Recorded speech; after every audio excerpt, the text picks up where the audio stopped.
Alright, so I was watching with the Perrys. I was watching the episode with Eric Mason about rebranding Christianity, and something he said really struck me. He spoke about how, as Christians, we always speak about how when we become Christians, we are joined to Christ. But we don't really speak about how when we become Christians, we are joined to other people. We are joined and connected to other brothers and sisters, and that aspect of community is something that we don't really speak or hone in on as much as we should. And this really struck me because it made me think about how essential I need to start viewing community more as a Christian, and how important it is as a pillar in our journey with Christ. And for a channel like this, which is built on community, it's built on connection, I really wanted to create a video today which just highlighted a community that I'm a part of and that I feel like has been pivotal in my growth as a Christian. And these are people who I have grown with, who I've laughed with, who I've cried with, who I've learned with. These are the the dwellers, the upset the worlders, the B-siders. The community that Tim Ross has built on Upset the World Studios has been truly transformational for me as a person and as a Christian. So I really just wanted to speak about them and to, you know, break down what that community has done for me. And to do that, I've enlisted the help of ChatGPT, who I've asked to ask me 10 questions about the Tim Ross, the community, the dweller space and everything. And hopefully through these questions, I can explore the impact of that community on me as well. So, without further ado, let us get into it. Alright, so beginning with the first question, which says, what drew you to Tim Ross and his ministry, and why has his voice stood out to you in the wider Christian space? And I think the reason why it has stood out for me in the wider Christian space, I think that his ministry relates a lot to me because of his transparency. I think that his ability to be, I'm going to say, ruthlessly open about what he's feeling, about what he's thinking, about his strengths, about his mistakes, about where he is. I think that for me, as a person who has always struggled with being open and being authentic, his voice was really, it was a breath of fresh air to me, and it was encouraging and inspiring to me to be like, I can do that. I can be open. I don't have to be perfect. I can tell you where I am, and how I'm feeling, and that is okay. And so there was a confidence that I got from his voice that I really appreciate. Yeah, and his ministry is very grounded in the word, which I really love. It's very grounded in the word. Hey, he's always going to be calling for the Bible. He's going to be whipping out verses, which I really love, and I love the beautiful context he gives to his outlook on a lot of things.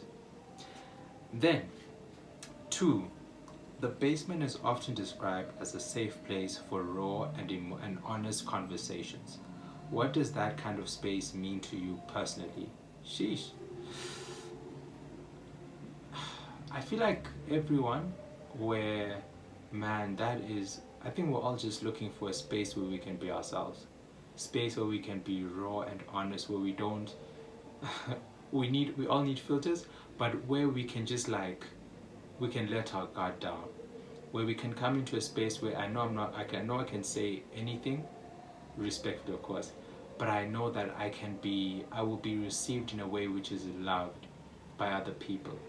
He uses this phrase, fully loved, fully seen, fully heard, and what's other is but you don't have to be fully agreed with.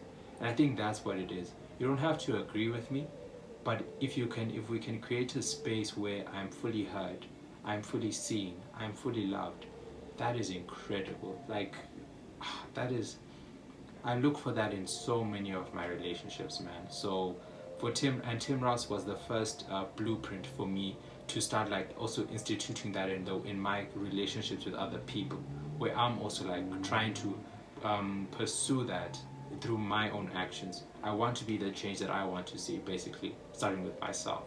So that's why I would say that's what that space means to me personally. Number 3, how do you see vulnerability and transparency shaping healthier Christian communities?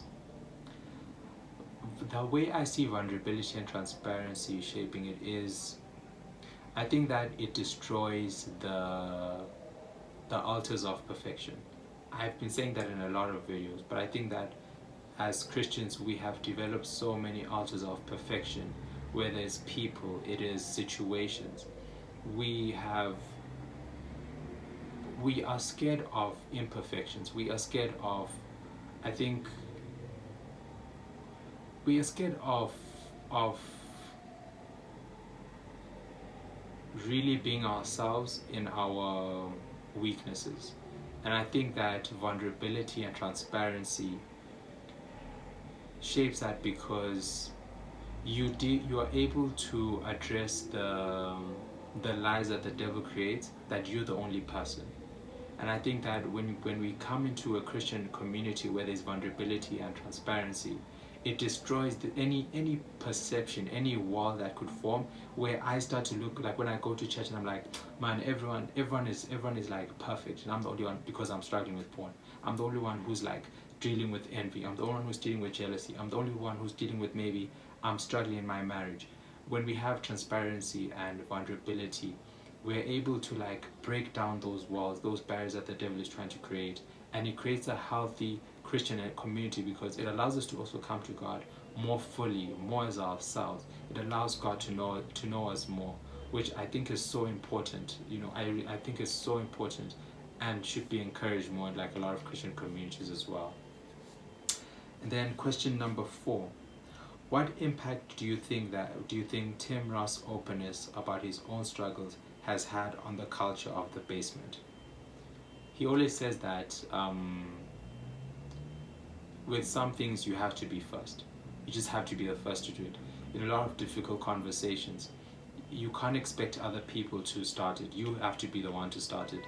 If you can see that, man, in my relationship with someone else, they are not opening up as much as I would like, or I would like to be a safer space for them. You have to start that. And I think that what Tim Ross did with the basement was that he started it. When he came out and he started speaking about his struggles with porn, when he started speaking about his experience with sexual abuse, when he started speaking about his experiences as a pastor and the difficulties of that, when he started speaking about his experiences as a husband, as a friend, he went first in that sense, and he allowed all of us to be like, oh, okay. It's like we started like to what is that, like when you let your shoulders down a bit and you start becoming more comfortable being open about everything. Like you can come on and literally feel confident and emboldened to speak about anything, because you know that Tim Ross has done that already, and it just created such a beautiful community. So I think that's what his openness and vulnerability, his openness did for us, and his struggles. Number 5, many churches struggle with authenticity. How is the basement different in fostering realness and honesty? I think, I want to say, I don't think a lot of churches struggle with authenticity. I think that I would rather say I think that one thing that the basement does differently, obviously it's different from a church, but I think that it allows for nuances, and it allows for God's work in the imperfections.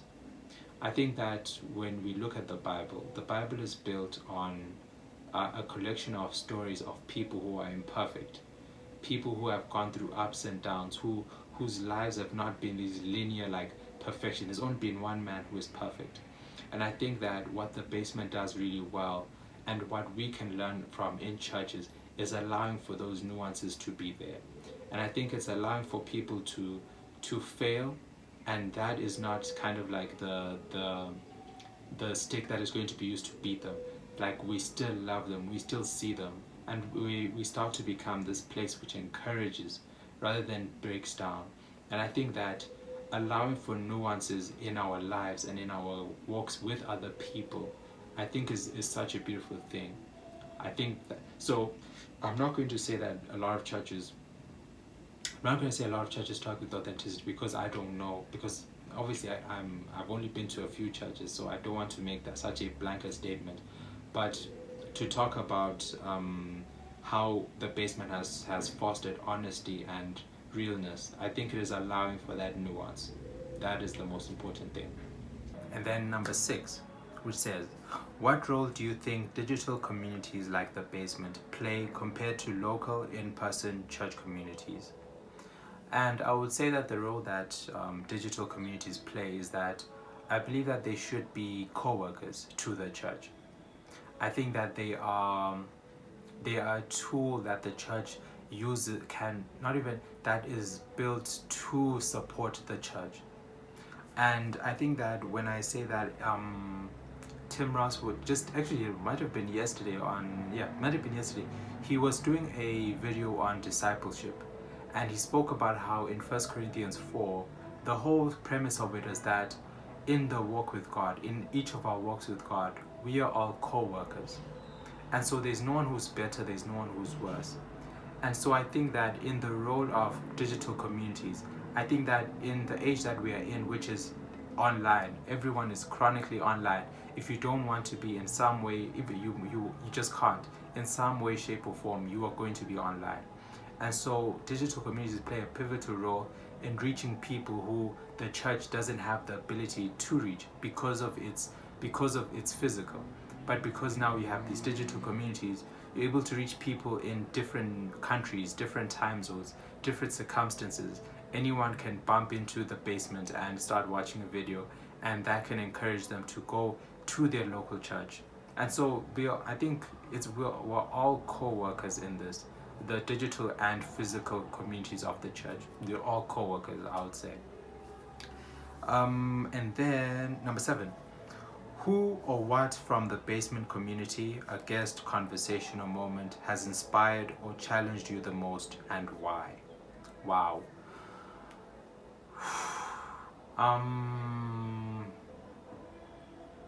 I think we should do each. Let's start with a guest. I think that the guest which challenged me the most might have been Preston Morrison. Obviously his twin, Preston Morrison. I think that his conversation with Tim and seeing the depiction of a biblical brotherhood, which is so intimate and so close, and one which is so edifying to each of their faith.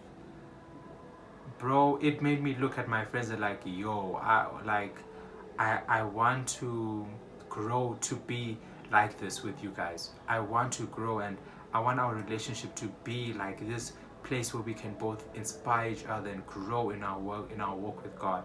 And so, man, that the conversation and seeing their relationship and their conversations as Christian brothers it has changed me. It has definitely inspired me the most. Definitely inspired me the most. And then a conversation. A conversation happened very recently. This is Wide Open, episode number 85. Tim Ross was doing one with this young man who has just come out of, no, was he coming out of prison or going into prison? But he had some legal issues. And in that video, the way that conversation went, the depths that Tim Ross opened the space for him to, because he committed a crime, but is it the generosity, but the kindness that the community showed, that encouragement, because even in that video, you see the young man, I can't remember what his name was, you see him like he's a new believer, and he's talking about how to grow his relationship with God, he's seeking wisdom. And it was such a beautiful episode, which I think is what the basement is about. So it really, really inspired me, and it was so encouraging to see. Wide Open, episode number 85 or 84, between the two, episode 85 or 84. Yeah, that one definitely inspired me. And yeah. And then a moment that inspired me. Let me do one which challenged me. A moment which challenged me. A moment which challenged me is, I think it would definitely be something in relation to porn. I think that Tim Ross is someone who has struggled with porn for a long time as well, similar to me. And for me, the way that he spoke about it and the way that I felt challenged in a way that I was not dealing with this issue as seriously as I needed to, as serious as I need to. I was creating space for it. I was creating space for me to fall into sin easily. I think he made a video where he spoke about how if you struggle with porn, you need to treat yourself as a prisoner. And for me, it challenged me because I realized how careless and how flippant that I was treating my struggle. And it just made me want to like be more serious about it and to really like, you know, to tighten up my shoes a bit and to tighten up my belt and to be like, okay, we need to I need to be more serious about how serious am I taking this as serious as I think God is. Am I treating this sin how God looks at it, how God treats it? And so it really challenged me. This is sprinkled throughout all of his conversations about porn, but yeah, that those moments where he does speak about it always challenge me because I relate to them a lot. Number 8. I think we're at number 8. We're number 8. Cool. How do you think the basement is influencing young Christians in particular when it comes to faith and identity? I think it is influencing young, especially it's focused on younger people, right? Yeah, younger Christians in faith and identity. I think it is creating a space where they realize that their identity is truly built on Jesus. And as simple as that is, that it is built on Jesus. It is built on his work and what he did for you. I think that especially as young Christians who are growing in the faith, who are growing in their identity, who are experiencing growing pains, I think one of my biggest challenges that I've faced has been struggling with not feeling enough, struggling with my faith failing me when I think that I'm just not good enough. I think that I'm not worthy enough. And there's so much that you have not, that you feel like you need to accomplish. And as young Christians, I feel like Tim Ross does an incredible job in being able to center our identity and remind us to center our identity in Jesus. And I think that we need more of that, and I hope that we need more of that talk more in young Christian space, which I'm really excited to see is happening for sure. And then number 9. These are the last 2. What lessons can traditional churches learn from the way Tim Ross and the Basement approach community? Oh, there's a lot of questions about church. Wow. I feel like I've been blessed to be a part of a lot of good churches, and I see a lot of the same. For me personally, I don't view the Basement any different to a church. I've been to my 2 churches, or 3. I've been to Uniso Anglican Church, Heritage Baptist Church, and Calvary Baptist Church. Literally, I'm blessed to experience the same amount of love, the same amount of dedication to the word, the same amount of dedication to community, the same amount of striving for the cross in each of these places. And so, man, I know that this question is kind of like, what can we learn? But for me, if I'll be honest with you, I feel like we have all the beauty, if I can just turn the question on a bit, the beauty in all of the communities that I'm a part of, the traditional church and the Basement, is that they are very similar, but the ways that they are unique because because God loves diversity. God, I can't remember who said it, but someone was saying that, I think it was, come on, he was almost there. I remember him. Sorry, I need to remember him. who was saying it. Okay, I'll say what he says and hopefully his face comes to me. But I can see his face. I just need the name. There was a guy who was saying that in the Garden of Eden, God created so many different trees. God created so many different fruits, so many different gardens. The animals are the same. No human is the same. And I think that's the same thing, is that we are trying to we are always trying to kind of like find a similarity in things, or to try and like say, what can you learn from this? No. The churches that I've been a part of and the basement are beautifully unique. And that is so beautiful in and of itself. And so I think that obviously there's certain smaller things, but at the core of it, as an overview, I feel like there's nothing that they need to learn from each other. They are beautiful the way they are. I cannot remember who said it. Damn. Who said it? I'm so sorry. Because that was so good, man. Okay, I have to finish it. Hopefully it comes to me, but yeah, shout out to him. I remember that was a powerful thing, man. That was powerful. Anyways, last question, number 10. If someone has never heard of the basement, how would you explain why it matters and why they should check it out? Woo-wee! I would say to you, the basement is a place where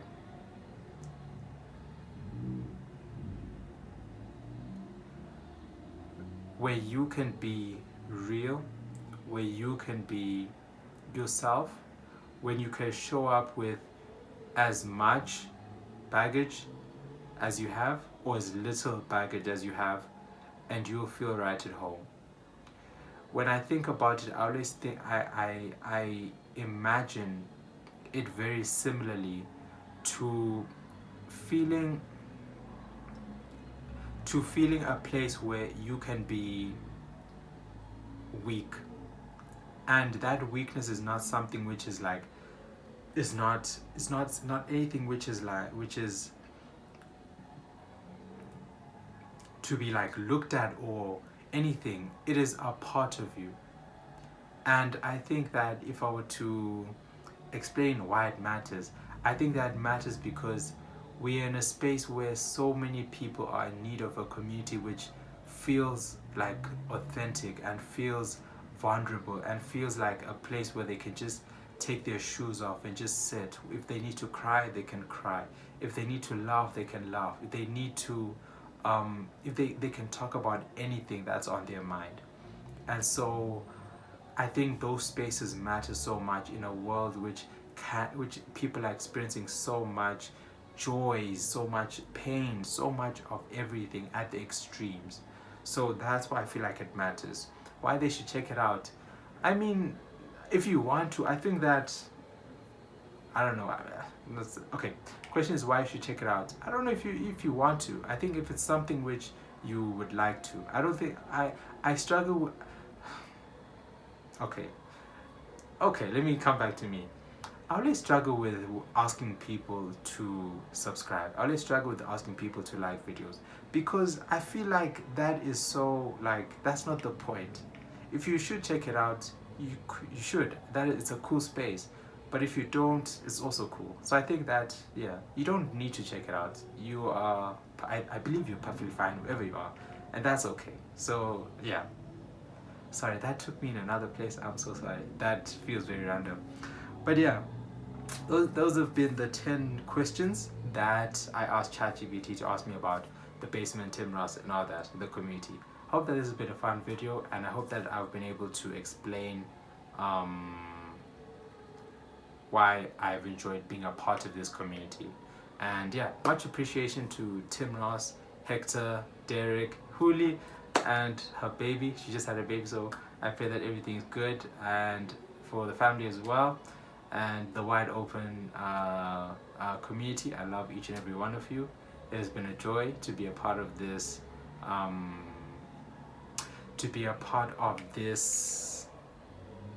small space in the internet. I've really enjoyed being a part of it. Shout out to each and every one of you. I love you so much. Love you guys so much. Alright, that's been me. I will see you guys somewhere, somehow on one of these channels. Most probably, I'll see you guys on the Casual Collective tomorrow. Yeah, man. Peace out. Peace.